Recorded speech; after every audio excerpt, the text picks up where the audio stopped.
Shalawama, Shalawam, mes salutations, c'est le Dionim.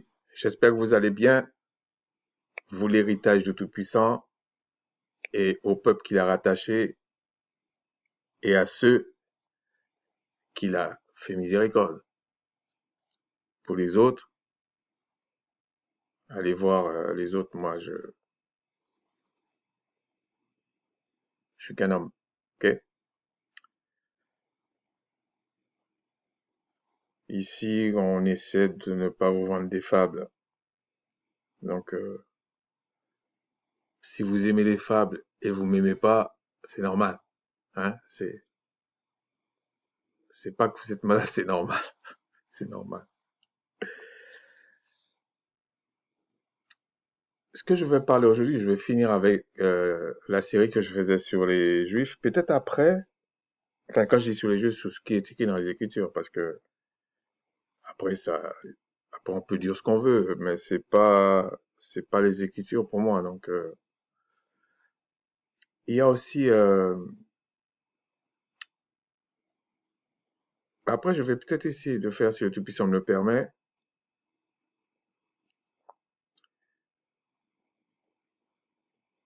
Je voulais faire un truc que j'avais vu que Monsieur Armando et Monsieur Olivier a fait, mais après il y a un autre truc encore qu'Armando avait dit, Monsieur Armando avait dit. Et là, je vais pas aller vraiment de façon simpliste sur la chose. Je vais essayer d'aller par l'absurde un peu par moment. De toute façon, je le fais toujours. Quand je dis, par exemple, euh, je prends un exemple. Quand je dis, qui dit que tel n'est pas plus israélite qu'un autre? C'est par l'absurde. C'est simplement pour expliquer que ce n'est pas avec vos yeux que vous savez qui est qui. Okay? C'est pas avec vos yeux, ça n'existe pas. Il y a plein de méthodes pour savoir, mais les yeux, c'est une des méthodes et euh, c'est pas la plus précise. D'ailleurs, c'est pour ça qu'on se fait séduire par moment, par ça, justement. Et puis, parce qu'il a dit des choses là, je vais pas le dire parce que ça va m'embarquer là-dedans, mais je vais pas trop le dire. Et je vais vous montrer, euh, un, pardon, je suis en train de faire quelque chose en même temps, là. 2 secondes. Ouais, je vais vous montrer par un petit exemple ce que font les catholiques et puis comment on appelle ça, leur fille. Parce que c'est vraiment des termes qu'ils emploient, hein. Contrairement à ce que les gens pensent, il n'y a rien de nouveau là. Et voilà ce qu'ils vous disent. C'est comme une petite histoire, mais comprenez ce que je sais vous dire. C'est comme s'il y a un seigneur qui envoie des serviteurs à plusieurs reprises dans le temps, par exemple sur 10 ans, peut-être chaque année, parce qu'il va préparer, peut-être pas sur 10 ans, on va dire, il va préparer une grande fête 3 ans après. Donc, il essaie d'aller voir les marchands, enfin les fournisseurs, on va dire, ou des marchands, qui vendent parce qu'il a besoin de 10 000 oranges. Donc, dans ces 10 000 oranges, il y a 700 qui va faire des oranges avec, enfin du jus d'orange. Et puis, euh, il va prendre 14 000 pour faire de la confiture. Ok? Faire de la confiture d'orange. Je sais même pas si ça existe, mais je vous dis, pour faire de la confiture. C'est juste un exemple. Donc là, sur les 10 000 qu'il va prendre, il y a 21, qu'est-ce que je veux dire? Non, c'est pas 14 000. Il va prendre, oui, c'est ça. Il va prendre 14 000. Non, sur les 10 000, il va prendre 1 400, il va faire de la confiture avec. Et 700, il va faire du jus d'orange. Sachant que le jus d'orange, c'est ce qui est le plus relevé, quoi. Ok, c'est vraiment ça qu'il veut. Et on va dire que, on peut dire tout ce qu'on veut, la confiture, c'est pas bon pour les dents. Bon, on peut toujours arranger ça. Et puis la troisième année arrive, donc c'est lui-même qui vient chercher. Il vient chercher et il va vers le fournisseur qui devait lui fournir bien les 10 000 oranges. Et il lui présente 10 000 pommes. Et il lui dit, ouais, il y a 200 oranges là. Alors lui, il dit non. Donc, pendant 3 ans, tous les ans, j'ai envoyé, tu m'as confirmé. Et puis là, j'arrive, tu me donnes 200 oranges. Tu veux me donner 200 oranges et 1400, non. Et le reste, tu veux me donner en pommes. Tu veux me donner carrément 10 000 pommes. Ou peut-être, on va dire 5 000 pommes. Tu veux me donner 5 000 pommes. Mais les 5 000 pommes, je ne peux pas faire du jus d'orange avec, et je peux pas faire de la confiture d'orange, ça ne me sert à rien en fait. Et puis, je ne suis pas cinglé. Si je t'ai demandé 10 000 oranges, je sais ce que je voulais, et je t'ai demandé 200 pommes. Je sais ce que je veux. Donc, ce seigneur, il va ailleurs. Et il va chercher maintenant ce qu'il avait vraiment besoin. Puis il prend les 700 oranges, enfin les 10 000 oranges, et il va vraiment faire ce qu'il veut avec. Ça veut dire sur les 10 000 oranges qu'il a pris, il va utiliser que 1400 plus 700, 2100 oranges. Le reste, il le jette. Parce qu'il va prendre les meilleurs là, et il va le prendre.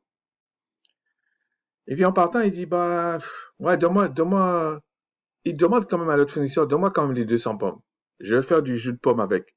Mais je sais que le jus de pomme, ça me donne mal au ventre si c'est vraiment pas bon là, mais donne-moi les 10 000 pommes, les 5 000 pommes, je vais choisir 200 pommes dedans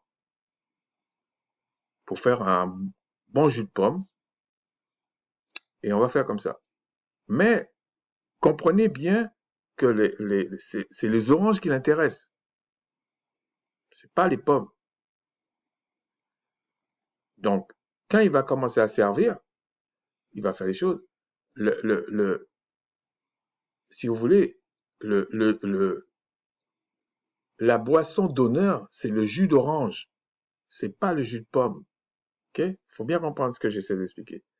Ah ben, c'est ce que font les catholiques et ces filles. Ils nous font croire qu'en fait, Israël, qu'on avait déjà préparé pour ça,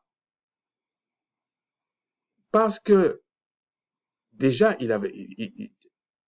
même s'il veut réunir Israël, il veut prendre un reste là-dedans. C'est comme les 10 000 oranges, mais il veut prendre un reste dans les oranges, donc 2100. Et en plus, il veut prendre que 700 pour le jus d'orange, en fait, pour vraiment la crème. Mais il prend quand même 200 pommes. Et qu'est-ce que font les catholiques et ces filles? Ils font l'inverse. Ils te disent non, il est venu chercher 200 oranges, enfin valide quoi. Et donc ça veut dire qu'il va prendre 5000 oranges, 5000 pommes. En fait, ils ont tout inversé. Ils ont dit, bon, il a demandé 10 000 pommes, il va faire 700 pommes, il va faire du jus de pomme, alors que lui, il dit, non, ça va pas.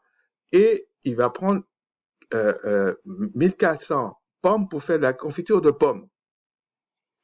Et bah, bon, il va dire, oh, je vais quand même prendre 200 oranges pour faire de la confiture d'orange. Mais vous voulez me dire que la personne, il est venu pendant 3 ans demander la même chose et il va changer comme ça, tac, parce que ça vous fait plaisir. Comment tu vas faire du jus d'orange avec des pommes? Et comment tu vas faire de euh, euh, la confiture, on va dire la quantité, hein, je parle, la quantité de confiture d'orange que tu voulais faire avec, les pommes. Comment tu vas faire le goût, tout ça? Comment tu vas faire ça? Ah ben c'est ça qu'ils disent sur la planète, là, c'est ce qu'ils disent. Ils disent, mais voilà, je vais faire ça.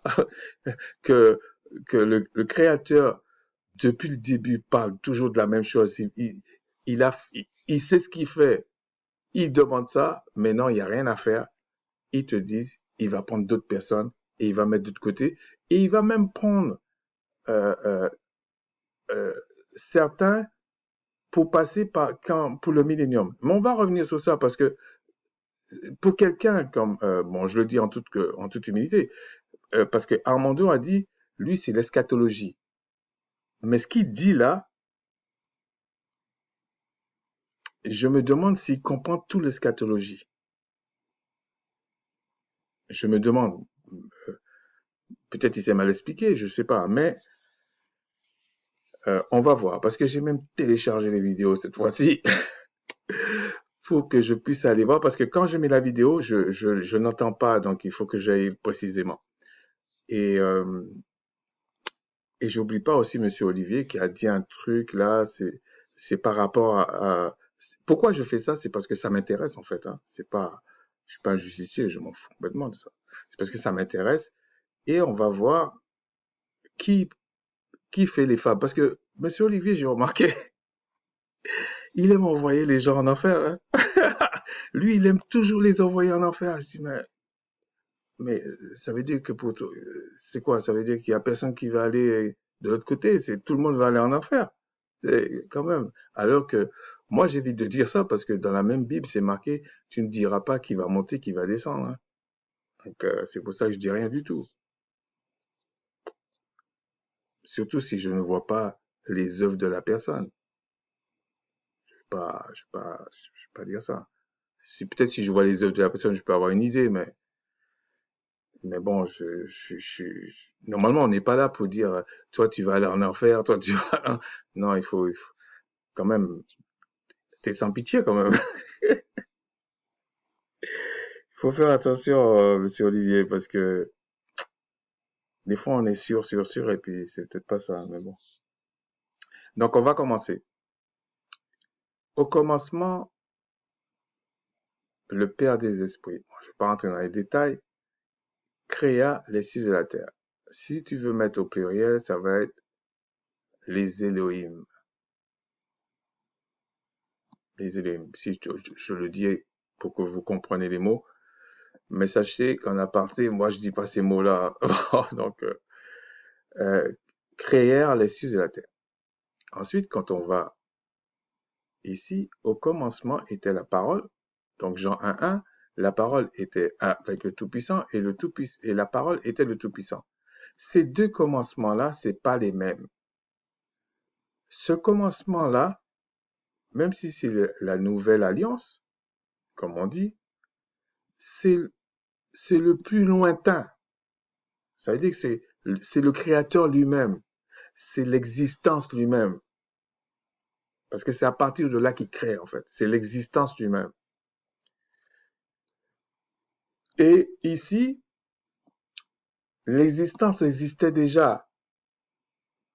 Donc, quand on dit le Père des esprits, ou le Créateur des esprits, ou on peut même dire le Créateur des Elohim, ou les Elohim créèrent les cieux et la terre, ça veut dire que le Père, le Créateur lui-même, il a créé les Elohim. C'est ce que l'apôtre Paul dit, le oui et le non. Il a créé ça.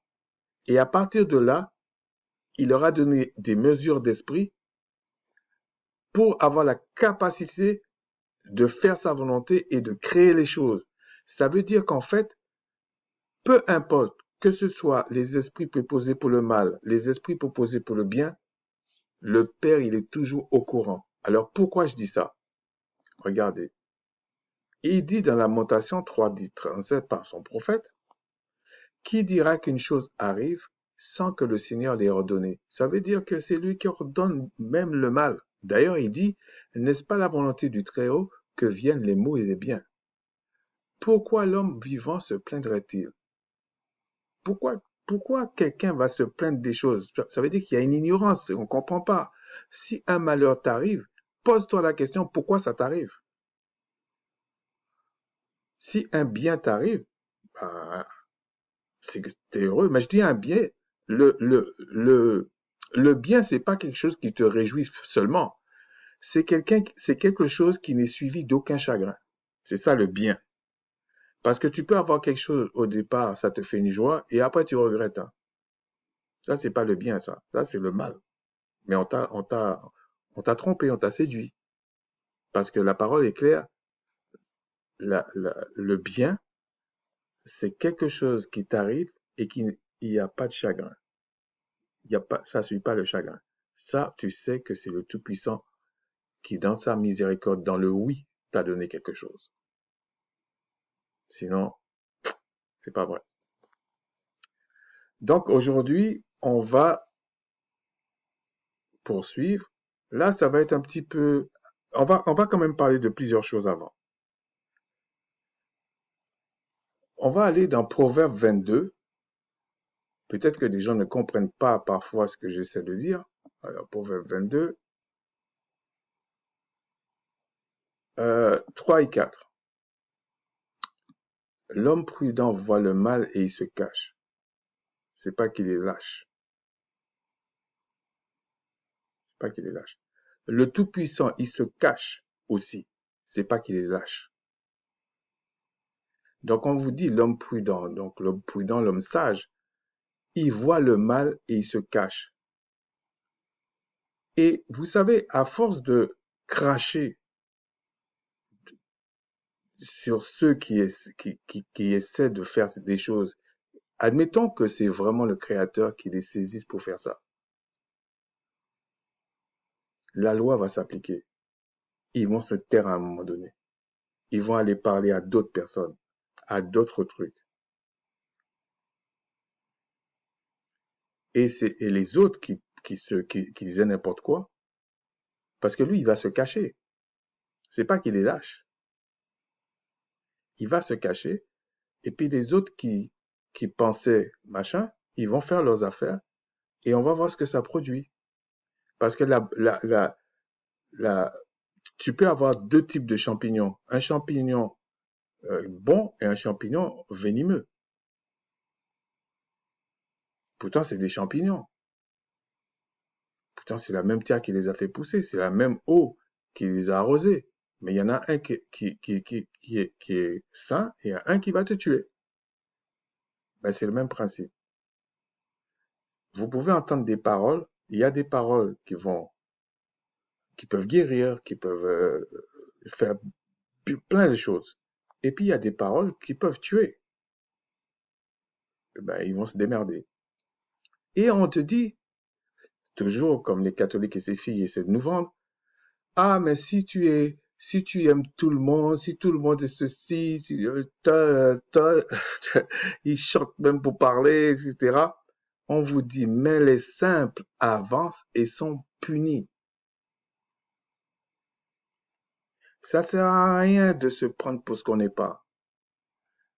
D'ailleurs, ils comprennent même pas ce que Paul dit.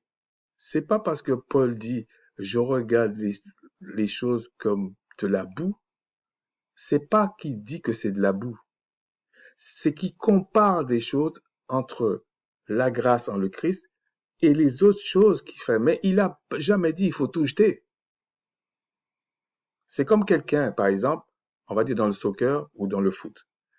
Bon, c'est une image, hein. Ça fait il a, il a eu dans sa carrière 40 ballons d'or. Bon, c'est impossible, je vous dis, mais c'est une façon de parler. C'est une façon de parler absurde. 40 ballons d'or. Et il donne un conseil à des personnes, il dit, par rapport à ce que j'ai aujourd'hui, je regarde ces ballons, cette carrière que j'ai eue comme de la boue. Mais c'est pas qu'il dit que c'est de la boue. Mais il fait une comparaison. Mais c'est pas qu'il dit que c'est de la boue. Et quand tu lis sans mettre le contexte, sans comprendre ce que la personne veut dire, ben tu vas dire, mais les 40 ballons d'or, c'est de la boue. Et puis tu vas partir dans du délire en fait. Alors qu'en fait, c'est pas ce qu'il dit. Il dit non, c'est pas que c'est pas quelque chose, mais par rapport à ça là, c'est pas bon. Parce qu'en fait, la vie sur la terre, c'est une vanité. Chacun aura sa gloire, hein. T'insultes, tu es poli ou quoi que ce soit, chacun aura sa gloire, c'est comme ça. Et il dit, le fruit de l'humilité, de la crainte de Tout-Puissant, c'est ça la richesse en fait. C'est la richesse, la gloire et la vie. Mais c'est le Créateur seul qui peut te donner sa crainte.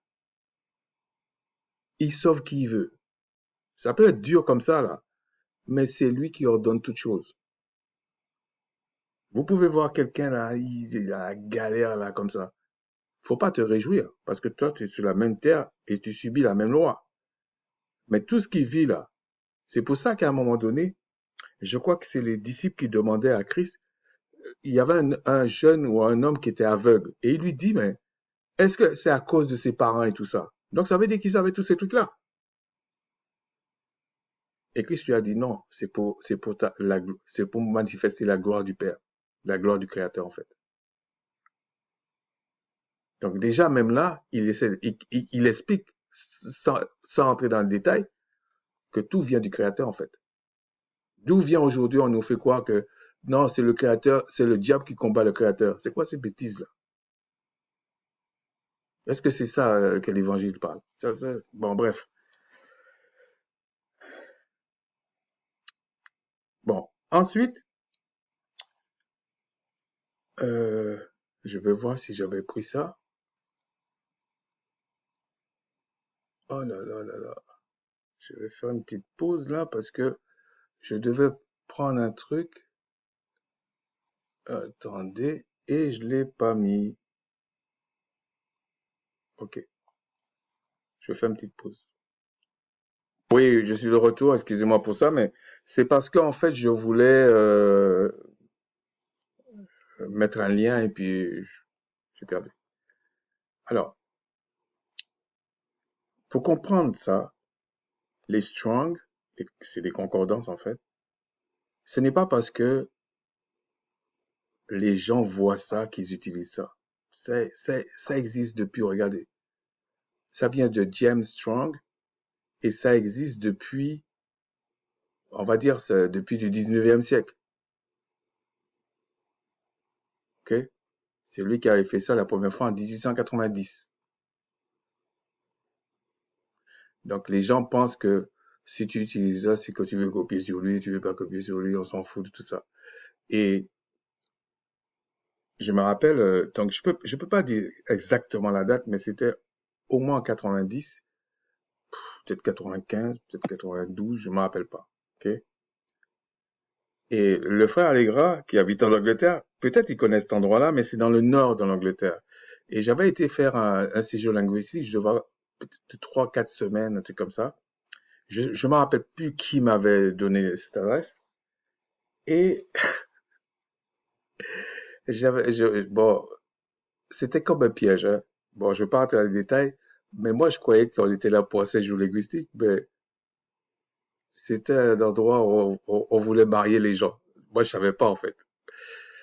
Et puis, on m'avait on m'avait dit que je suis un peu archaïque parce que c'est comme si tu veux être, tu vas pas être un prêtre quand même. Puis, quand tu vois que c'est la mère d'une fille qui disait ça, c'est choquant, en fait. Mais bon. Et j'avais rencontré là un grec. Et il avait sa future femme en Grèce et puis il faisait ça pour l'anglais. Et c'était à Whitby. Ça s'appelle Whitby l'endroit. Dans le nord.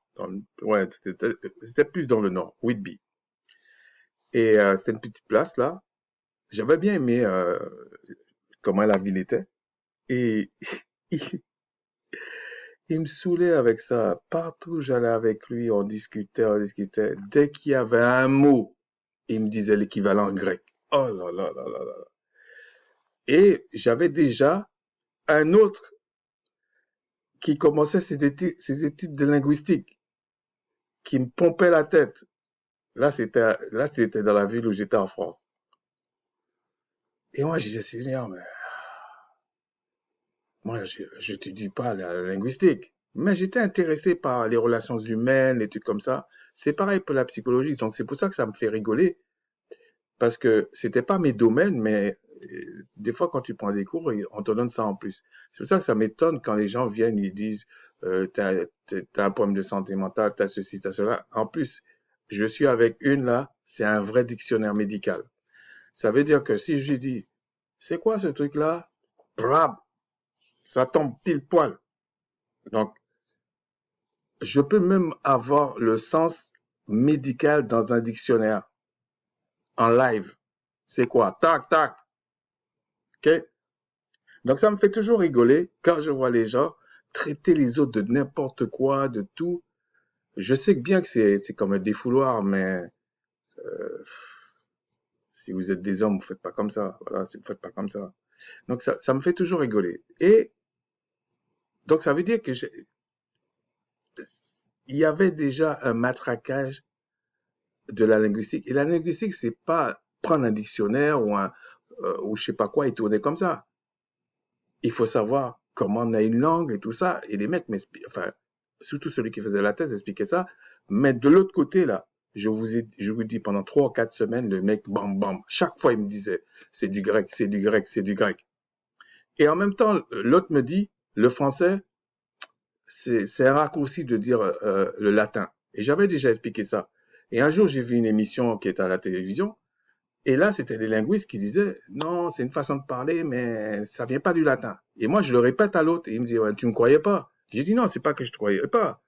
C'est que, bon, j'étais en mode recherche quand même. Tu vas pas me dire un truc, je vais te gober comme ça. En plus, tu m'amènes aucune preuve. Bon, on se connaît, mais c'est pas une preuve, ça. Il m'a dit d'accord. Mais il était pas content quand même. Et après, bon, je m'en foutais, en fait. C'est pas parce que je te connais. Si tu es honnête avec moi, tu essaies de me mettre sur la piste, tu me parles d'un document, d'un truc, et peut-être là, je vais le lire. Mais il me disait même pas ça. C'est comme si je devais le croire comme ça. Donc, mais enfin, bref. Et là, et avant Internet, on utilisait, parce qu'Internet a vraiment explosé, en fait, il y a 15 ans, en fait, hein. Même si je vous ai dit vers 99-2000, j'étais parmi les premiers parce qu'il y avait 600 000 en France qui avaient la DSL. Moi, je savais même pas. Et j'avais la DSL. Et c'est là que j'ai vu les sites comme Africamat, des trucs comme ça, où on commençait à parler vraiment que l'Égypte antique était négroïde, était mélanoderme. D'ailleurs, ils employaient déjà les termes mélanoderme, locoderme et tout ça. Ils parlaient pas des zonodermes. Donc, quand je vois des gens aujourd'hui prêter à certaines personnes, comme moi par exemple, que c'est comme si je les copiais. Oh man! Donc ça me fait rigoler en fait, parce que c'est des choses que j'ai baigné déjà dedans. Et avant, il y avait des dictionnaires euh, bibliques et les concordances, les concordances. Et j'allais acheter dans les trucs bibliques là. Il y avait un truc qui s'appelait la maison de la Bible et j'allais acheter ça là. J'allais acheter ça là. Et quand j'ai changé de pays, j'ai dit bon, j'y vais pas et tout. J'ai acheté même des cartes, des trucs comme ça. Donc, j'étais pas dans la logique déjà de ces trucs qu'on voit sur Internet aujourd'hui là. Parce que pour qu'on voit ça sur Internet, ça veut dire qu'il y avait déjà un embryon avant. Qui est, c'est parce que, et quand il y a eu Internet, bah, ça a été sur Internet, c'est normal. Et donc, c'est, ces concordances là, ces strong, bah, ils l'ont mis aussi sur Internet. Voilà, c'est tout. Donc, ce serait un peu bête d'aller filmer une... Bon, je dis pas que tu peux pas faire ça, hein, c'est pas ça. Mais pour ce que j'ai besoin, par exemple, et je pense que d'autres aussi peuvent dire la même chose, bah, il y a déjà un site pour ça, je vais sur le site. C'est, c'est pas, c'est pas une obligation d'aller dans des bouquins, mais c'est bien des bouquins aussi, hein. Mais si tu le vois sur Internet, tu vas sur Internet. Du moment que, après, tu regardes si c'est une bonne chose ou pas. Donc, regardez, on parle de Strong comme ça là, mais c'est un vieux truc qui est là. Il n'y a rien de nouveau là. Pour l'instant, il n'y a rien de nouveau. Tout ce qu'on utilise comme document là, il n'y a rien de nouveau. Donc, il n'y a pas de quoi venir bomber le torse, envoyer les gens en enfer, je sais pas faire quoi, dire, salir les gens. C'est stupide. OK? Bon. Ensuite, On va essayer de parler de ce qu'on devait parler. Dans Luc 2-3, on va essayer d'aller vite parce que c'est de la mécanique, hein. C'est de la mécanique, il n'y a rien de spécial là, parce que j'ai déjà dit plus ou moins l'essentiel. Donc, dans Luc, pourquoi je vois Genèse là? Qu'est-ce que j'ai voulu dire? Non, avant Luc, on va aller dans Genèse, effectivement, 29-35. On avait déjà regardé ça. C'est Léa, elle devint encore enceinte, elle enfanta un fils et elle dit, cette fois, je louerai le Tout-Puissant, Yahweh, c'est la convention que j'ai utilisée, et je mets au défi quelqu'un de me dire, voilà comment ça se prononçait l'hébreu ancien. Il faut arrêter de croire aux fables, ok? Il faut arrêter de croire ça. Personne ne sait exactement comment ça se prononçait. C'est comme si vous me dites, on sait comment se prononçait la langue égyptienne antique. Si tu tombes dessus, c'est par hasard. Parce que c'est loin. Donc, quand c'est comme ça, il y a plusieurs conventions. Voilà, il y a plusieurs conventions. Et on peut même, à partir d'un alphabet, créer une langue, je vais dire, créer une prononciation, en fait. Regardez, par exemple, un pays comme la France. Il y a plusieurs accents. Des fois, tu comprends même pas. Il y en a qui chantent, il y en a qui braillent, il y en a qui... Et c'est des accents, c'est comme ça. Par exemple, quand vous allez en Martinique, si vous maîtrisez pas le créole, vous comprenez pas ce que la personne dit. Il parle vite. Moi, je connaissais un gars comme ça. Il parle vite et il n'y a aucun mot français dedans. On peut dire ce qu'on veut là. Il n'y a pas de mot français dans ce qu'il dit. Tu comprends rien du tout si tu connais pas le créole. Et puis, il y a le créole pour les touristes. On dit ça, on fait, ça a marché, machin. Ouais, c'est bon. Ou on va te dire, euh, par exemple, pour les enfants, on va te dire ti moon. Donc, on va dire comme c'est petit monde. Tu vois, ti moon. Ah, tu vas quoi que tu connais, tu bombes le torse. Ah, c'est là. Il y en a un qui va venir qui va dire Chiang Mai. Ouh là, tu vas te fracasser la tête. Tu vas te fracasser la tête parce que lui, il parle le créole, le vrai créole, il parle. Il n'a pas l'influence des autres langues. Il va te dire Chiang Mai. Donc, vous connaissez un mot. Peut-être qu'il y a même des Antillais qui habitent à Paris qui ne connaissent pas ce mot. Chiang Mai. C'est les enfants. Mais bref. Et bon, vous allez quand même comprendre que je suis vraiment antillais. Enfin bref. Donc, là, il dit, donc Léa dit, je louerai le Tout-Puissant en fait. Et là, il donne le nom de Judas. Donc, ça veut dire, Judas dit, ça veut dire la louange pour le Tout-Puissant. Et si vous comprenez les choses qu'on a vues avant, donc c'est pas par hasard qu'il met le royaume du Sud, il dit ça s'appelle Judas, etc. C'est la Judée, tout ça. Et la parole dit, ce sont les vivants qui louent le Tout-Puissant. Ce n'est pas par hasard tout ça. Sauf qu'on ne sait pas. Donc ceux qui savent, ben vous savez. Mais il y a des gens qui ne savent pas. C'est comme ça. On ne peut pas s'occuper qu'uniquement de ceux qui savent. Donc ici, Luc 2-3. Ah ouais, avant que j'oublie, hein. Ceux qui ne sont pas d'accord avec comment je gère ma chaîne, comment je fais, sauf les gens qui me donnent des conseils, et qui sont mes frères, même s'ils ne sont pas mes frères, c'est un bon conseil, c'est un bon conseil. Les autres là, désabonnez-vous, partez, mais ne soyez pas lâches de venir en catimini pire que Nicodème, parce que vous n'aurez pas la même chance que Nicodème. S'il le faut, je vais embrouiller encore plus. Donc, Luc 7, 2 à 3. Est-ce que c'est ça? Oui. Un centenier avait un serviteur auquel il était très attaché et qui se trouvait malade sur le point de mourir. Ayant entendu parler de Christ, il envoya quelques anciens des Juifs pour le prier de venir guérir son serviteur. Il est fort probable, parce que j'ai pas vraiment regardé en détail, que ce centenier-là, c'était aussi un Juif. C'est comme ça. Mais regardez, ici ils disent les anciens des Juifs. On va aller voir. 3. Les anciens des Juifs, c'est... Alors attendez. Judéens. Judéens. Et vous avez le Strong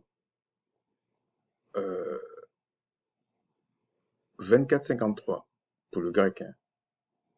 Judéens. Ce sont des Judéens, les anciens des Judéens, les anciens parmi les Judéens. Et quand tu dis ça, tout de suite tu comprends territoire, qu'est-ce qu'ils sont, où ils sont, qu'est-ce que c'est. Aujourd'hui, tout est flou. C'est pour ça qu'on vous fait prendre les Israéliens qui sont là pour des Israélites. Et ils n'osent pas encore dire qu'ils sont Judéens, mais je vous ai dit, il y en a un qui a tenté déjà. Il a tenté déjà. Mais ceux qui comprennent pas les profondeurs de la langue, ils comprennent pas pourquoi je dis, mais c'est déjà grave ce que le gars il a essayé de faire. Mais vous comprenez, enfin pour certains vous comprenez pas en fait. Mais lui, il sait ce qu'il a tenté de faire. Ensuite, on va aller dans Jean 1, verset 19. Voici le témoignage de Jean lorsque les Juifs envoyèrent de Jérusalem des sacrificateurs et des Lévites pour lui demander, toi, qui es-tu? Donc, c'était pour demander à Jean le Baptiste. Et vous allez voir, c'est toujours la même chose. C'est toujours la même chose. Ce sont des Judéens. Donc, en fait, ils auraient dû dire, voici le témoignage de Jean le Baptiste, lorsque les Judéens envoyèrent de Jérusalem, donc du royaume du Sud, des sacrificateurs et des Lévites. Donc, quand ils disent ça, on comprend pourquoi des sacrificateurs et des Lévites. C'est forcément des Judéens. Même si, en fait, c'est la tribu de Juda qu'on devait dire des Judéens. Mais déjà là, ils l'ont mis dans un territoire qu'ils appellent le territoire de Juda, en fait, les Judéens. En fait, le territoire où il y a des hommes qui louent le Tout-Puissant, comme avait dit Léa.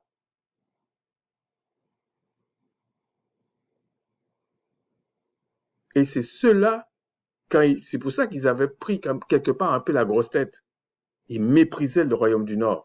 Mais il y avait une raison historique pour ça, même prophétique. Bon, le Strong, vous allez regarder vous-même, vous allez là-dedans, là. Vous prenez un verset quelque part, par exemple, on peut dire en Jean 19. Donc, c'est John 1. Tac. Et on va aller au verset 19. On met strong ici. Et puis on va aller au verset 19. Alors, Jews. Voilà, c'est ça. Et là, vous allez trouver ça, ou vous allez aussi, vous pouvez aller dans, attendez, vous pouvez aller là aussi, hein. Enseigne-moi. Avant, vous savez comment on faisait? Il n'y avait pas Internet, en fait. On se trimballait avec des concordances. Bon, j'ai pas fait ça pendant 20 ans, mais pendant 4-5 ans, il n'y avait pas Internet. On était obligé de faire comme ça. Et on se baladait, même quand on travaillait chez nous, on était obligé de tourner les pages, hein. Là, maintenant, ça va vite, hein. Donc, Jean. Et là, il y avait même encore, ouais, mais celui-là fait des meilleures concordances. Celui-là fait des meilleurs dictionnaires bibliques. Des fois, il te fallait un camion, hein, avec plein de trucs. Mais bon, il y a des gens qui pensent qu'on les copie. Alors, 19, voici le témoignage de Jean. OK, ici, on va faire strong.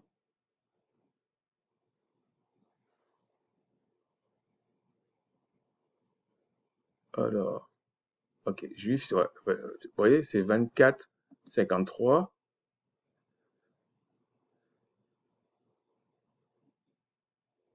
Attendez. OK, on va savoir plus. Donc, je vous ai montré les deux endroits pour ceux qui ne savent pas. Regardez. Là, c'est grec parce que parce que c'est un G. Si j'enlevais ça là devant et je mets G, il allait enfin pas G, je mettais H, il me donnait un autre mot. Pour ceux qui ne savent pas. Parce que lorsqu'on partage ou on enseigne, le but, ce n'est pas de se vanter devant quelqu'un. Pour moi, tous les gens qui font ça là, ce sont pas, pour moi, ils sont même pas envoyés par le Tout-Puissant. C'est faux. Ils se font des films. Pour le coup, ils jalousent ceux que le Créateur a envoyés. Ça, c'est vrai. Mais quand tu veux partager, tu veux convaincre, tu veux enseigner,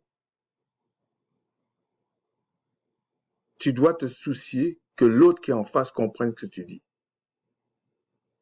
Même si tu dois aller au ras des pâquerettes, et alors, et toi qui écoutes, même si tu comprends pas et que tu es obligé d'aller au ras des pâquerettes, l'essentiel c'est que tu comprennes.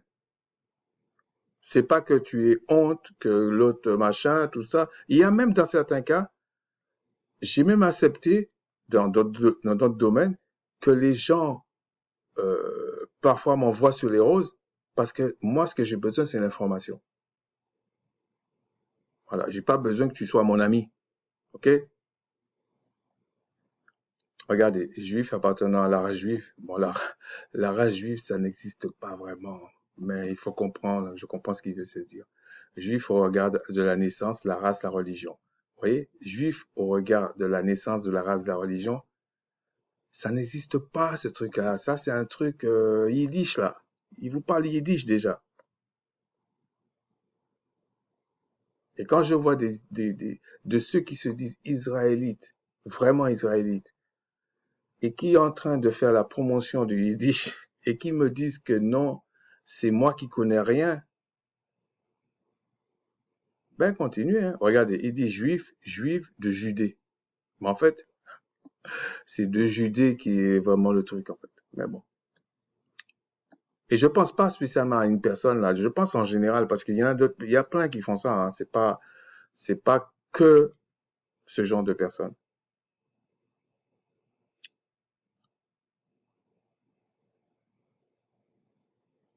Acte, alors attendez, ça c'est quoi ça? Acte, oui, on va aller dans Acte 2:5. Or, il y avait un séjour à Jérusalem des Juifs, hommes pieux. Regardez, ça c'est ce qu'on appelle un pléonasme. Si on dit des Juifs dans le sens du contexte, ils sont forcément des hommes pieux pour l'époque. C'est quand Christ vient que Christ dit il y avait ceux qui fraudaient et ceux qui fraudaient pas. Et ils n'ont pas aimé ça. Voilà. Parce que Christ a vécu dans le royaume du Nord, même s'il était judéen. Donc, pour le dénigrer, eh ben, on disait, ouais, c'est un gars du Nord, là. C'est un païen. Voilà. Et il dit, oh, il y avait en séjour à Jérusalem des Juifs, donc des Judéens, hommes pieux, de toutes les nations qui sont sous le ciel. Mais je vous assure, ça peut vouloir dire de toutes les tribus qui sont sous le ciel. Alors que quand vous lisez ça, tout de suite, ils vous ont mis des schémas dans la tête, juifs je parle par exemple pour les catholiques et ces filles-là. Les juifs, c'est les Israéliens, les nations, c'est les pays. Voilà comment ils lisent le truc. Et puis ils veulent t'envoyer en enfer avec. Mais par la grâce du puissant, nous n'irons pas en enfer. Donc, euh, Alors, le 2,4, le 2,5, voilà, regardez. C'est encore, il parle de Judéens. Je vais vous matraquer ça. C'est des Judéens. C'est des Judéens. C'est comme si on disait, on dirait,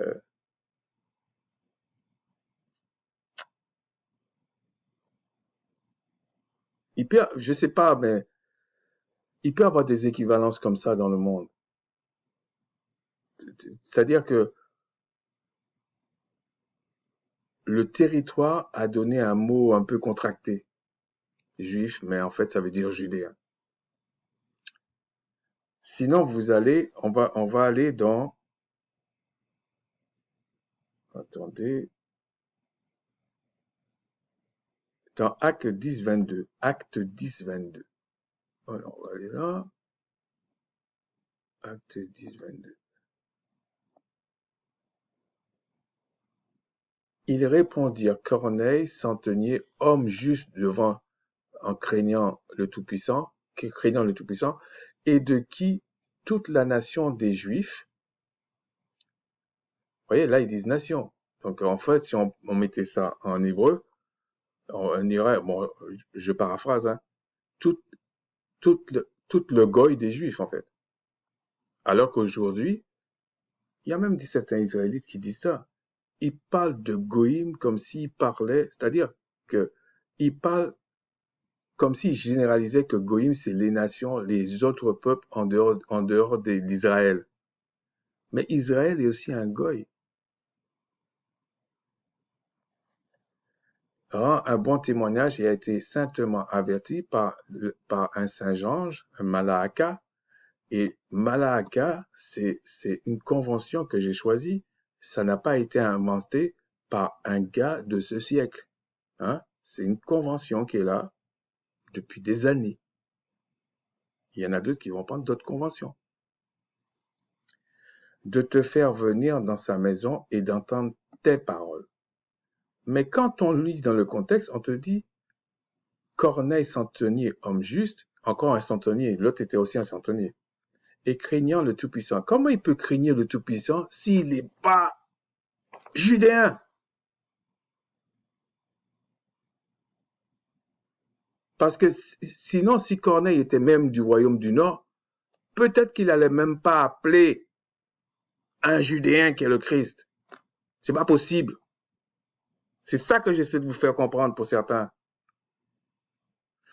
Et quand il dit ça, il dit, et de qui toute la nation des Judéens rend un bon témoignage. Donc, déjà, un Judéen, il traite le royaume du Nord de païen.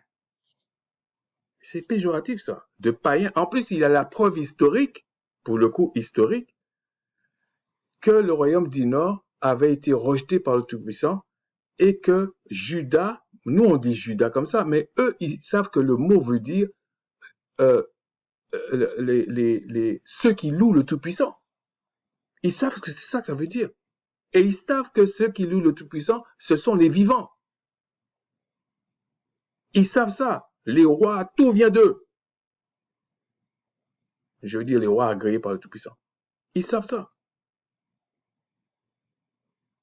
Ils avaient tout pour se targuer, pour te gonfler là. Donc, si toute la nation des Juifs rend un bon témoignage de Corneille, Corneille, c'est un Judéen, ok, qui est centenier, donc il travaille pour les Romains. Et on le fait venir dans la maison. Corneille ne peut pas être un Romain. Ce livre-là parle que d'Israël, en fait, des Israélites.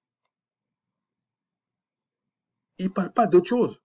Tout le livre, tous ces livres-là. Même si c'est marqué Actes, même si c'est marqué Romain, tout ça. Bon, bref. Ensuite, on va aller dans Acte 10, 28. 10, 28. Bah, on est là. Après, je pense qu'on va aller dans 16. Vous savez, leur dit-il, qu'il est défendu à un Judéen, donc à un Juif, de se lier avec un étranger. Donc l'étranger ici, là, c'est pas le royaume du Nord, c'est pas un païen. C'est un vrai étranger, en fait. C'est pas un helléniste, c'est un étranger. Ou d'entrer chez lui, mais le Tout-Puissant m'a appris à ne regarder aucun homme comme souillé et comme impur. Ils étaient tellement... euh, là, ici, Pierre était tellement carré, là. Déjà, le fait que si tu travailles pour les Romains, t'es un étranger pour lui. Le gars était dur, hein. Le gars rigolait pas. Donc, vous comprenez pourquoi Paul a persécuté l'Église à un moment donné. C'était carrément des gens très, très, comment dire, il n'y avait pas de faute pour eux. Le Créateur leur a dit, ça, c'est pas bon. Il lâche pas, il négocie pas, il fait pas de fable.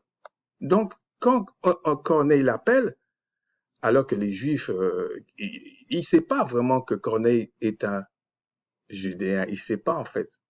On vient le chercher. Donc, des fois, il ne faut pas prendre la parole euh, comme si, comme on vous a mis dans la tête. Regardez les choses petit à petit. Et même des fois, si vous pouvez, pour certains, lisez la Bible sans qu'il y ait les versets là à côté. Vous allez voir certaines choses encore. Parce que ça vous formate le cerveau encore. Vous voyez des versets, et vous pensez que tout est décalé en fait, tout est séparé. Mais si vous prenez tout comme quelqu'un qui vous écrit là, il y a des petites choses que vous allez voir autrement. Ok? Donc ici, quand Pierre parle, il leur cite les Écritures. Mais ce n'est pas que là que ça se passait. En Égypte, les Égyptiens ne mangeaient pas avec les étrangers. C'est ce que subissait Joseph. Et déjà, avant même la loi de Macha, les Hébreux ne mangeaient pas avec d'autres personnes qui n'étaient pas Hébreux comme eux. Donc, il n'y a rien de nouveau. Donc, il lui dit, voilà. Mais quand il rentre, il constate, parce que normalement, tu es judéen. Non, non, non, non. Les Romains, là, les Grecs, tous ces gens-là, c'est des impurs pour toi. Tu traites pas avec ces gens-là. Déjà, le royaume du Nord, tu traites pas avec. Tu t'imagines, pourtant, c'est des Israélites. Donc, Pierre, quand il parle ici, il ne sait pas qui est Corneille. C'est quand il rentre, après, il voit ce qu'on dit de Corneille. Là, il le voit. Mais quand Pierre, on appelle Pierre, Pierre ne sait pas qui est Corneille. Donc, arrêtez de croire que Pierre, il avait la science infuse et puis il savait que c'était Corneille. Et que Corneille était un Judéen. Il savait pas, en fait. Il savait pas que c'était un Judéen qui était là. Il savait encore moins que c'était un Israélite. Il savait pas. Donc, arrêtez de lire comme si Pierre savait que c'était un étranger, que c'était ceci. C'est pour ça qu'il a dit ça. Non, non. Ou alors, ce que je fais des fois, s'il y a trois possibilités, j'essaie de le lire avec les trois possibilités pour voir lequel qui est le plus cohérent. Ça prend plus de temps, mais j'aime pas trop, euh, comment dire, que les gens viennent avec une science infuse devant moi. J'aime pas trop ça. La plupart du temps, c'est faux, en fait. Donc, moi, je vous ai dit ça. Prenez votre temps, regardez, documentez-vous, et puis regardez si mon argument tient la route. Moi, j'ai aucun problème avec ça. Je vais pas vous envoyer en enfer. Je veux pas... Non, non, non. Surtout si vous êtes israélite vraiment de l'héritage, vous êtes précieux, donc je ne vais pas vous envoyer là-bas. Alors, on va aller dans Acte 16 au verset 1-3. Acte 16 au verset 1-3. Ah oui, c'était judéen. Hein. Attendez, j'aurais mis ça là. C'était 22 ça? Non, c'était pas 22, c'était 28. Bon, je vous le montre quand même comme ça. Alors ici, c'est Regardez, judéen, c'est toujours le même strong. Technique inventée en 1890. C'est pas inventé par personne en France. Vous voyez ce que je veux dire? OK? C'est pas inventé par l'Occident, c'est enfin par des gens, je sais même pas, je pense qu'il était américain même. Attendez. Ou anglais, il était anglais. Anglais. OK, il était anglais. Ouais, c'est un théologien américain. Ah, ils ont même mis sa tête. Il a pas l'air commode le gars, hein. Hmm, il a l'air fâché. Bon, je vois qu'il rit, je me moque pas, mais il a l'air fâché le gars. C'est vrai.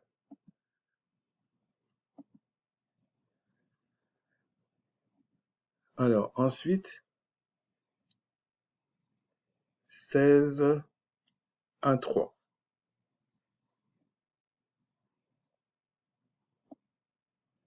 Dans 16-1-3, il se rendit il se rendit aussi à Derbe et à Lystre.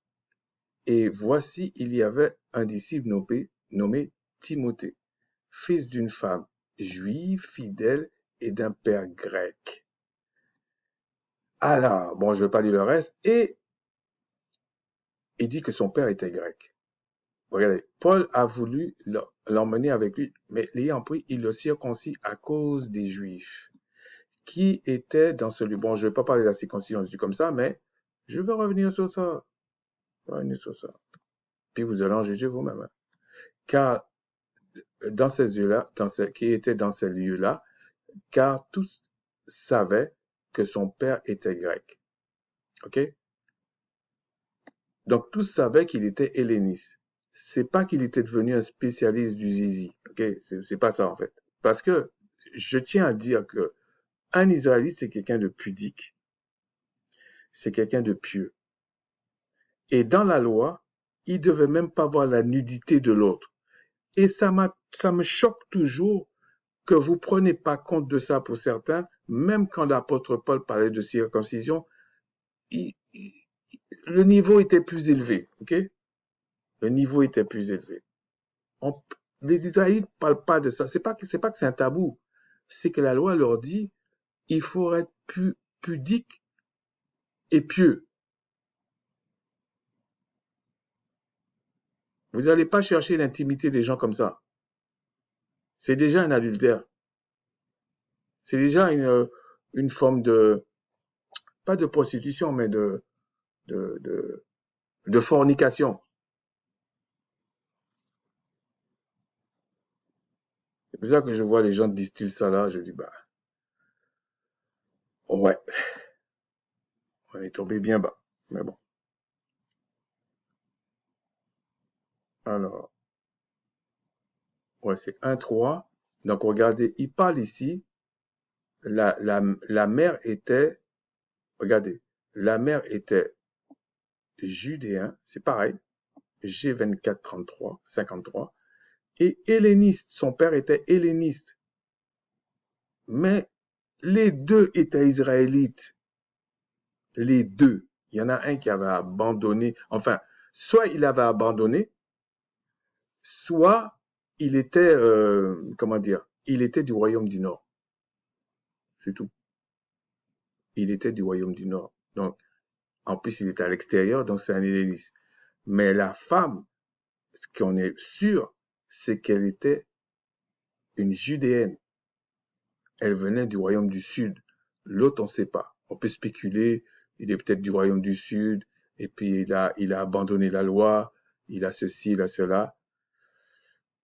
Déjà, on comprend que lui, il a abandonné la loi, et pourtant, il s'est marié avec une femme soumise à la loi. J'ai des doutes. J'ai des doutes, mais c'est possible. Ça vous montre comment était la société. Euh, et on vous dit,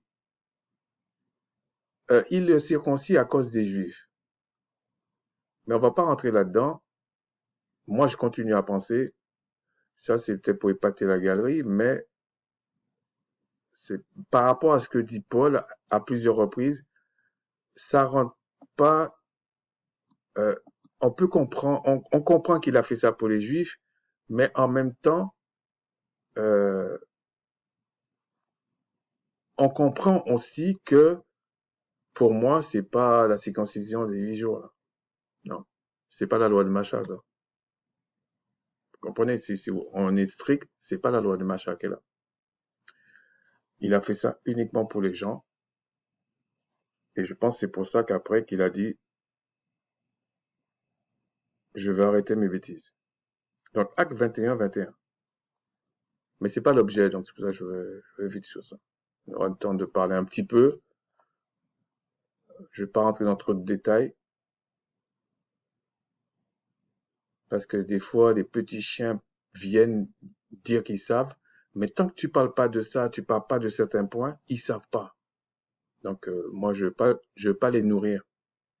Or, ils ont appris que tu enseignes à tous les Juifs qui sont parmi les païens à, à renoncer à Macha, à Moïse donc, et en leur disant de ne pas se circoncire, ne pas circoncire les enfants et de ne, non, en leur disant de ne pas circoncire les enfants et de ne pas se conformer aux coutumes, voilà, aux coutumes.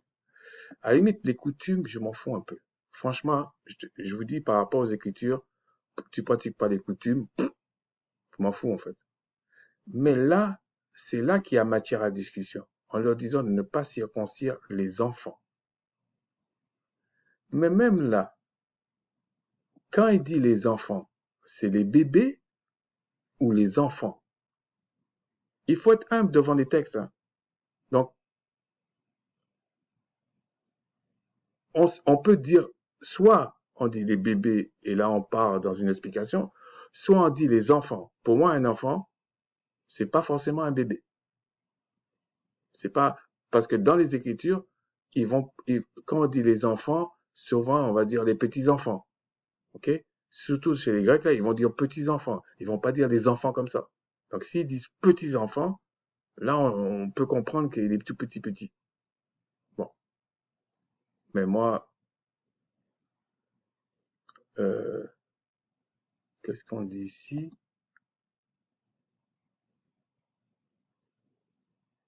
Père grec, ici c'est 16. Ah, c'est 21, 21. Alors, c'est pas une étude sur ça, donc on va pas s'attarder sur ça. Regardez ici. Même là, il traduit ça mal. Est-ce que c'est 21, 21 que j'étais? Ouais, 21, 21. Par- on vous dit parmi les païens à renoncer à Macha. Ok. Or, ils ont appris que tu enseignes à tous les juifs qui sont parmi les païens. Déjà, c'est pas très clair cette histoire. Je vous dis, c'est pas très clair. À renoncer à Macha. Mais regardez les mots. Ils emploient nation, ethnie. Ils emploient pas païen. C'est déjà eux qui ont interprété païen, les Judéens. Mais ça veut dire qu'on aurait très bien pu traduire en disant que tu enseignes à tous les Juifs, par exemple, ou tous les Judéens, qui sont parmi les tribus à renoncer à Macha. Mais comme on dit acte, il faudrait regarder où il est. Donc ils disent comme ça, parmi les païens. Mais si il est à l'extérieur d'Israël, je comprends pourquoi ils ont dit païen. Mais le texte ne dit pas païen. Il dit les nations, les ethnies. Ça peut être les tribus. Parce que quand ils veulent dire païen, généralement, ils utilisent helléniste comme grec. Là, ils utilisent le mot nation. Ça peut être tribu. Okay?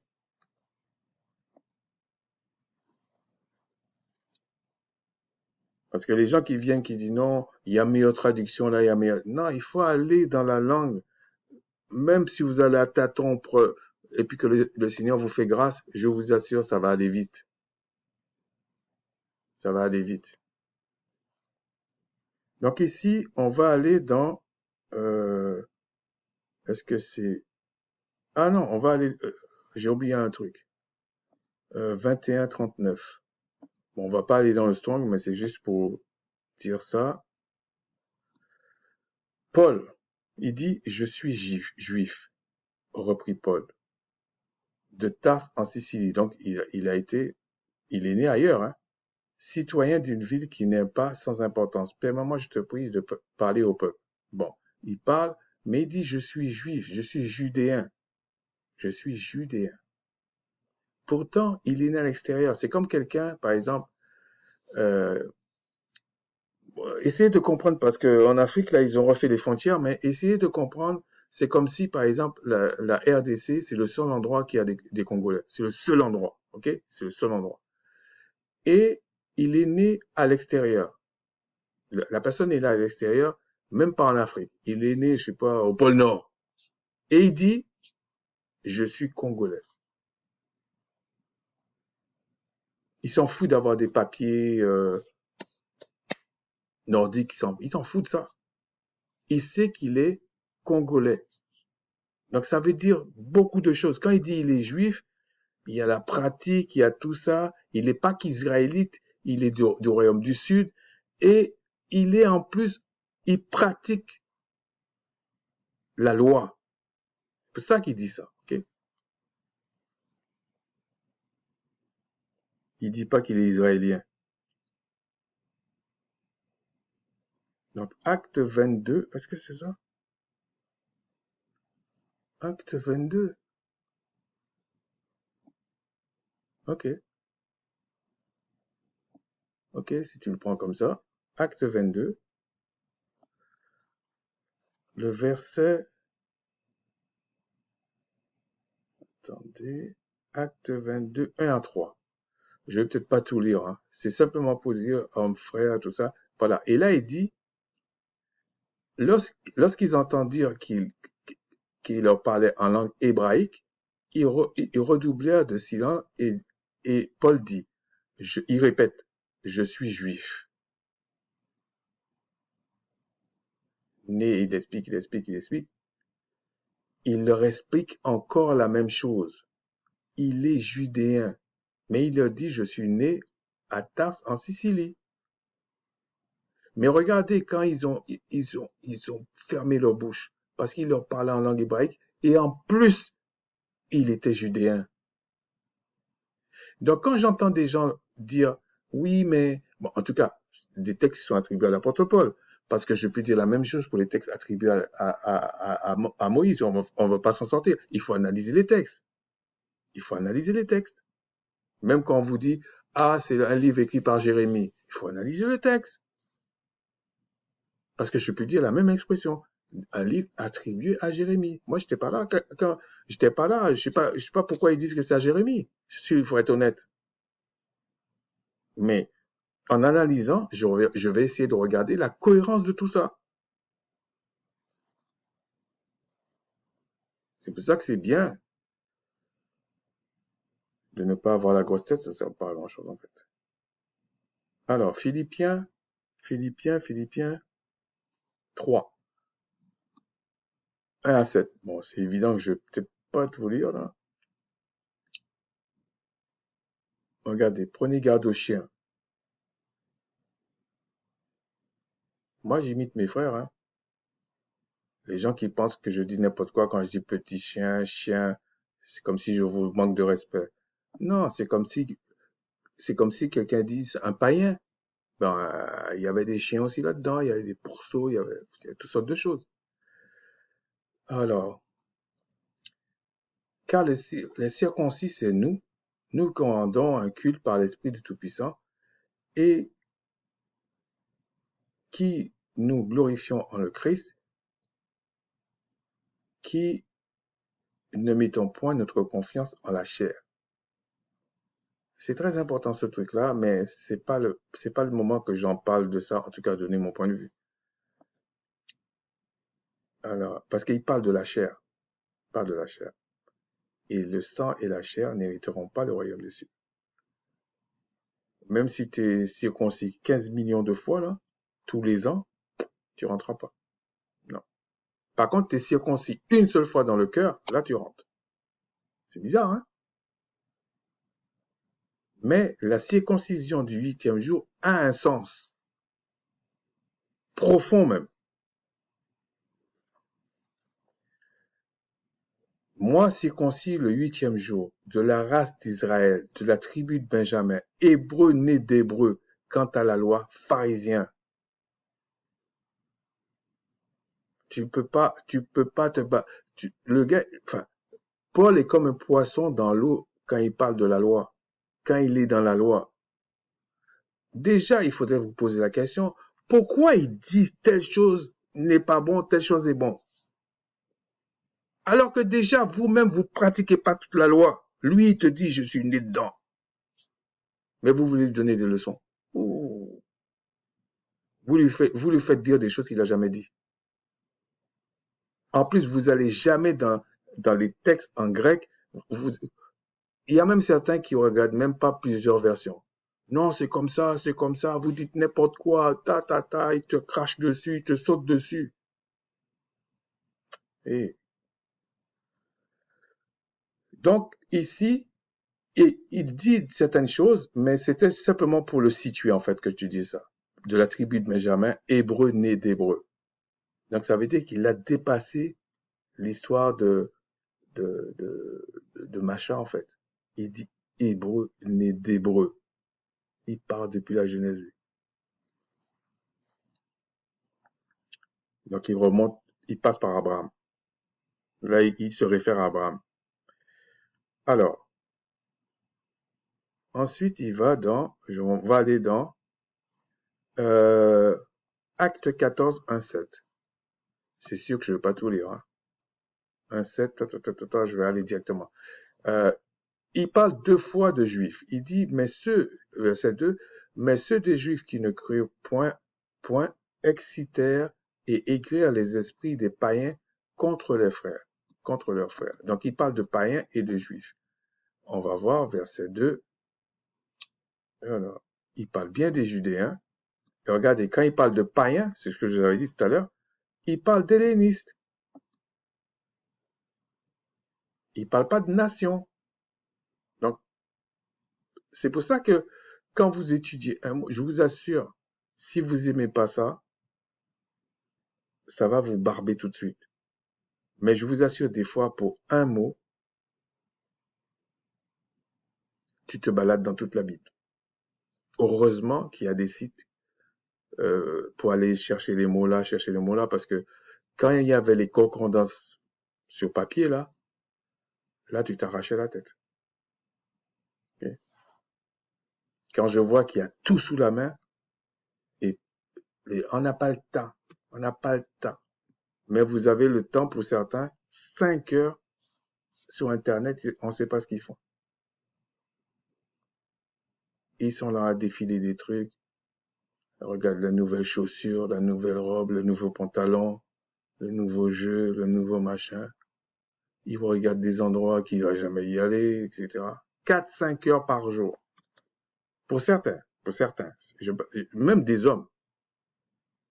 Mais quand tu leur dis, mais tu sais, tu peux aller chercher ça. Ah non, j'ai pas le temps.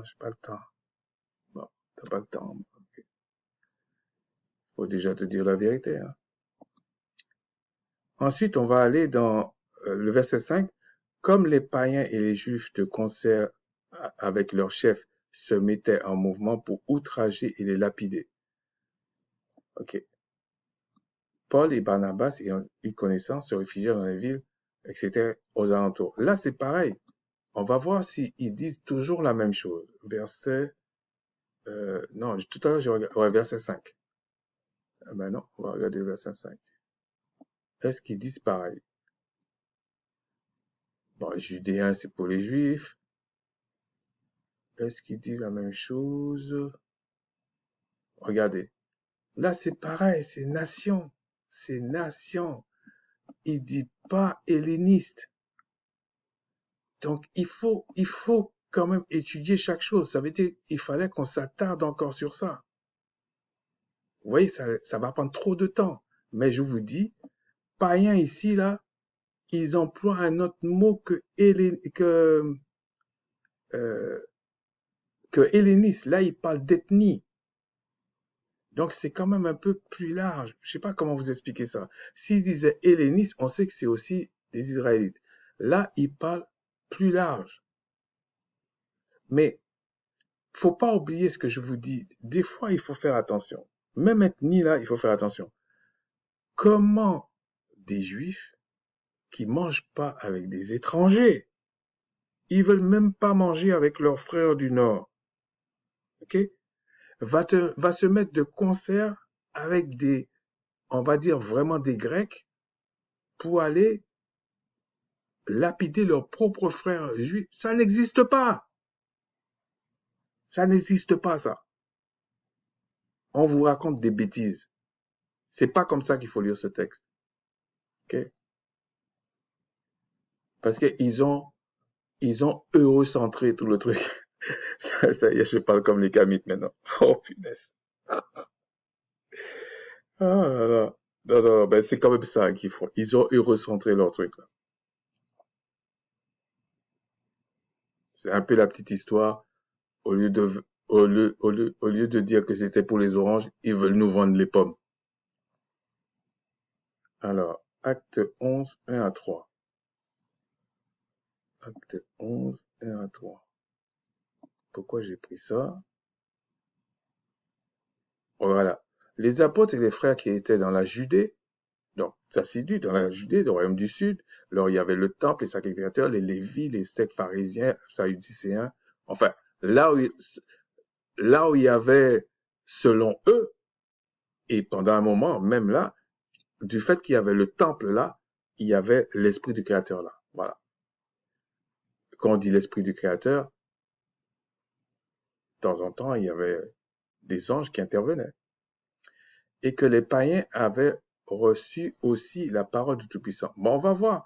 Qu'est-ce qu'ils ont dit à ce niveau? Regardez, quand il dit païen ici, il dit les ethnies. Il faut bien faire attention. Parce que ces mots-là, oui, on dit nation, mais ethnie, là, c'est quand même quelque chose de différent. Ethnie, parce que ça peut être ça. Ça peut être un helléniste, c'est un juif, un judéen qui a abandonné la foi, qui a abandonné la loi. Et quand il dit nation, ça peut être aussi qu'il y avait des juifs qui ont abandonné la loi, mais il y avait aussi des gens du Nord qui étaient dans les territoires grecs qui avaient abandonné la loi. C'est peut-être pour ça qu'on dit aussi, par moment, nation. C'était plus large que des Judéens qui avaient abandonné la loi. Faut faire attention, ok? Alors, c'était pour ça que je vais vous dire ça. Alors, ici, oh non, Galates 2.12. Galates 2.12, parce qu'en effet, avant l'arrivée de quelques personnes envoyées par Jacques, ils mangeaient avec les païens. Ah, ça tombe bien. Et quand ils furent venus, il esquiva et se tint à l'écart par crainte des incirconcis. Bon. Avec lui, les autres Juifs usèrent aussi de dissimulation, en sorte que Barnabas fut entraîné par leur hypocrisie. Bon, le mot a été lâché. Quand l'apôtre Paul a eu une discussion avec son frère Pierre, parce que c'est deux Judéens, okay? C'est son frère, oui, c'est son frère en Christ, mais c'est son frère vraiment, même on va dire, de royaume en fait, royaume du Sud. Quand Paul n'est pas content, c'est pas que Paul est plus grand que Pierre ou les incivilités qu'on voit au XXIe siècle entre soi-disant frères. C'est parce que Paul n'a pas apprécié l'hypocrisie. C'est pour ça qu'il a réagi comme ça. C'est parce que Pierre était hypocrite, parce que Pierre a fait comme si c'était une chose et il a été hypocrite, mais Paul ne l'a pas condamné. C'est comme si tu as une réaction spontanée. Ah non, comme ça. Mais vous lisez ça comme si il y avait une rivalité entre eux, il y avait un problème, il a corrigé là, il a corrigé là-bas. Mais non, c'est pas ça. Il lui a reproché ça. C'est des frères. Et Pierre, qui était quand même humble, même s'il était fougueux là, il a reconnu ça. C'est tout. Il n'y a pas de problème là-dedans, mais c'est quand même une leçon. Vous croyez que il y avait moins d'hypocrites à cette époque que maintenant? Mais maintenant, c'est devenu une mode, l'hypocrisie. Des gens qui te seraient en face, là, même dans le monde, et dans le dos, qui te taillent. C'est quelque chose de courant. Il y a même les parents qui apprennent ça aux enfants. Donc, alors, acte 25, 2. Ok, c'est fini.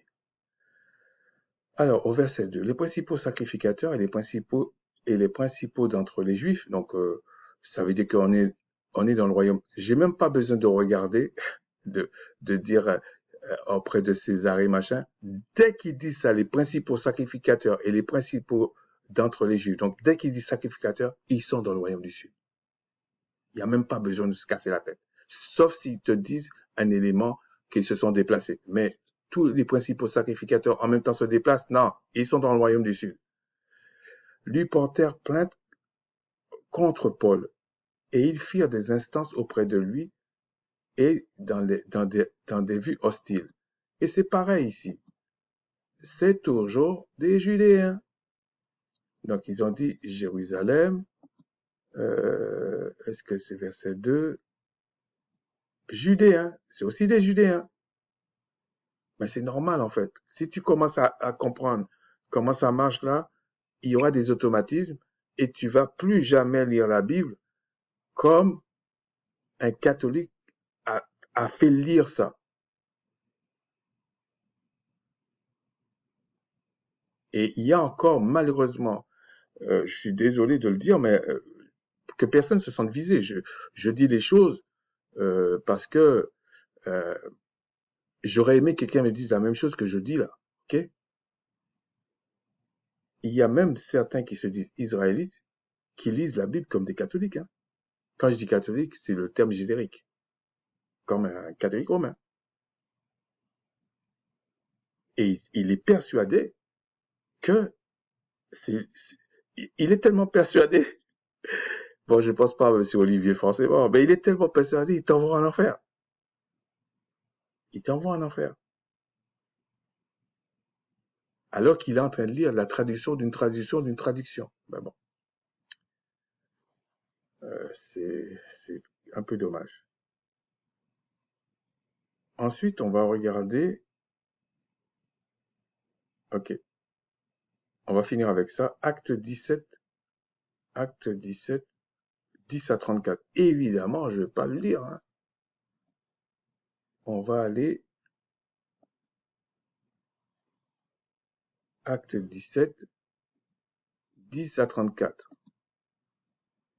Bon, l'idéal, ce serait tout lire, mais non, je vais pas tout lire. Regardez. Paul et Silas passèrent par Amphipolis et Annapolis. Ils arrivèrent à Thessalonique, où les Juifs avaient une synagogue. Okay?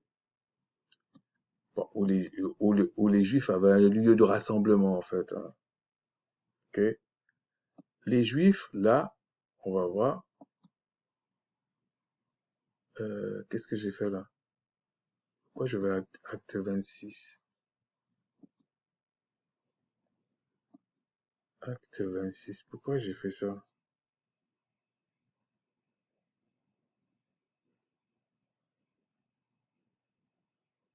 Désolé, hein. Acte 26, 26, 21. Bon, je pense que 26, 21, c'est toujours pour vous montrer que c'est des Judéens. Mais le 26, 21, Et il y en a qui va dire, je savais qu'il allait aller. Ben ouais, mais, mais si je l'ai cité, je suis obligé d'y aller, c'est ça le problème. Euh, voilà pourquoi les Juifs se sont saisis de moi dans le temple et ont tâché de me faire périr. Regardez, les Juifs, c'est les Judéens et c'est pas par hasard qu'ils sont dans le temple. Ok? Euh, Ce que je veux dire, c'est que comme on parle du temple, il y a de fortes chances qu'il y a des Judéens là-bas.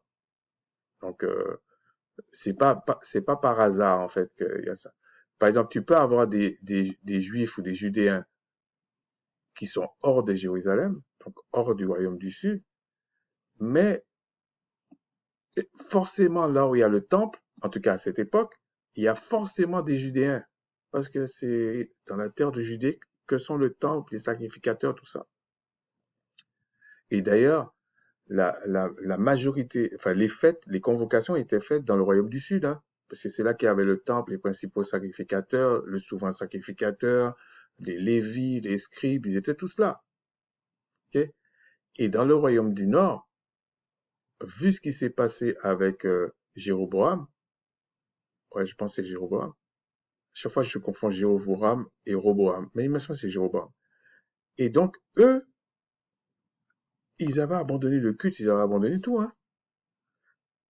C'est ça un païen.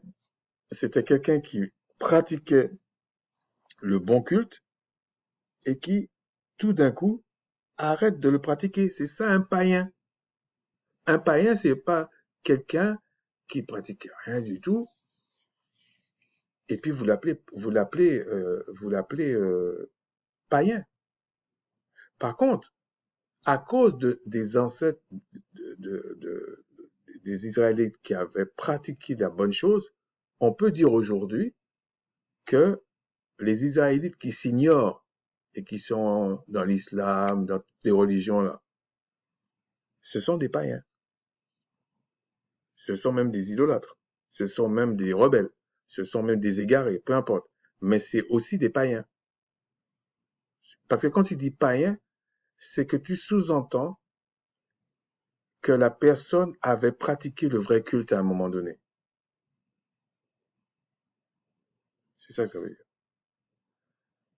Donc, 1734,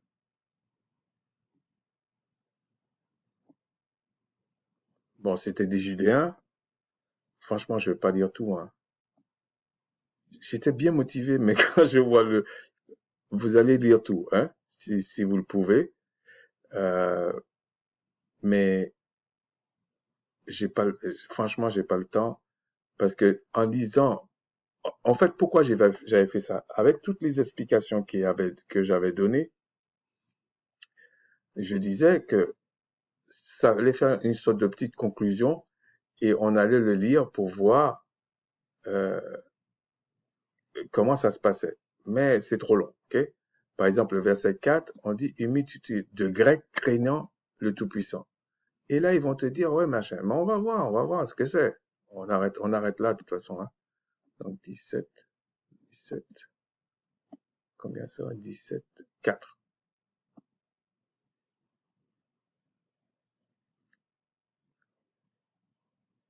Si on prend 17, 4. Bon, j'avais dit 17, 34, mais ceux qui peuvent lire le chapitre, vous lisez, hein. Moi, souvent, pour comprendre quelque chose, je lis des fois le chapitre et des fois, je suis obligé de lire tout le livre.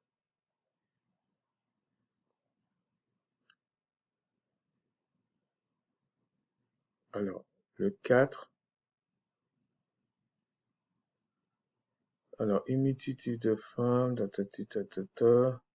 regardez, c'est des Hellénistes, c'est pas des Grecs. Alors, effectivement, quand tu le lis comme ça, une multitude de Grecs, ça te met un trouble dans la tête pour te dire, mais c'est vraiment les pommes, hein? Multitude de pommes. Vous comprenez le truc que je vous disais? Alors qu'en fait, non, ce sont des oranges. Peut-être que c'est des oranges qui ne fait pas partie de 2100 oranges qu'on va utiliser. peut-être. Mais ce sont quand même des Israélites qui sont là. Parce qu'on vous dit, ils craignaient le Tout-Puissant. Mais une chose qui est sûre, on les a pas mis dans la catégorie des Juifs. Ça, c'est sûr et certain. Alors, les hellénistes, peut- peut-être qu'ils étaient tous Juifs, en fait, à l'origine, et ils ont abandonné. Mais on vous dit qu'ils craignaient le Tout-Puissant. Vous pensez qu'un Romain, avec la gloire qu'ils avaient à l'époque, ils marchent sur le peuple du Tout-Puissant, vous pensez qu'ils allaient aller, en plus, aller suivre encore un Judéen qui est le Christ? Vous êtes des malades. Ah, vous disait rien. C'est comme si aujourd'hui, bon, peut-être pas maintenant, mais c'est comme si aujourd'hui, nous, les ménalodermes, on dit, il y a telle chose, telle chose. Quel occidental qui va suivre? Sauf si, quoique maintenant avec l'économie, peut-être ils vont suivre. Mais imaginez-vous pendant l'esclavage, on va dire. Pendant l'esclavage. On est tous dans les problèmes, là. Vous pensez qu'ils vont lui dire, mais arrête, tout ce qui est locoderme, vous êtes en dessous. Je vais aller chez vous là pour, c'est quoi cette histoire? Ça tient pas la route. Ça tient pas la route. Donc, les Romains, les Grecs, tous ces mecs-là, il faut lire le livre de Maccabée, ce qu'ils faisaient. C'était des mecs, c'était horrible ce qu'ils faisaient. Non seulement ils les dominaient, mais ils cherchaient en plus à les empêcher de manger comme ils voulaient, peut-être même dormir comme ils voulaient. C'était pas facile. Et quand je vois aujourd'hui la doctrine catholique en général parler que ouais, ouais, ils étaient tellement bons, les Romains et les Grecs, qu'ils voulaient se convertir. Et d'ailleurs, il y a une chose que je voulais dire pour finir. Quand des gens, bon, c'est pas une question d'Armando, en fait. C'est une doctrine qui est là. Et c'est bien qu'il parle de la doctrine. Comme ça, euh, moi, je préfère ça parce que on n'a pas le temps de dire oui, t'es grand, t'es petit, t'es comme ça, tu ris comme ça, tu danses comme ça. Ah, t'as une belle coiffure. On s'en fout. Mais il dit un truc, il dit qu'en fait, à cause du péché d'Israël, le Créateur a choisi les étrangers, en fait. Mais il oublie, même s'il dit Corneille était pas un juif, ok, était pas un Israélite. Même s'il dit que les Grecs n'étaient pas des Israélites.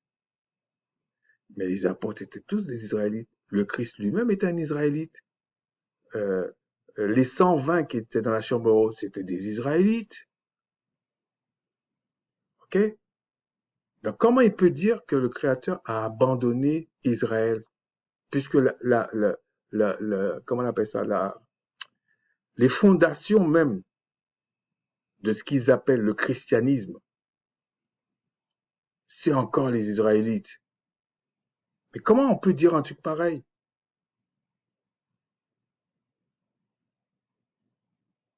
Donc, les Israélites, avec la culture qu'ils ont là. Et d'ailleurs, Paul n'a jamais parlé de ça. Il n'a jamais dit, il faut que vous allez parler aux étrangers. Paul n'a jamais dit ça. Vous pouvez lui reprocher, je continue à dire que vous n'avez pas compris le truc de la circoncision, mais admettons, je prends votre version.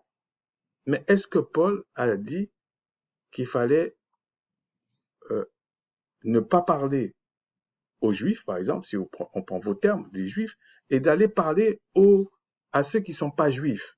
Est-ce que Paul a dit ça?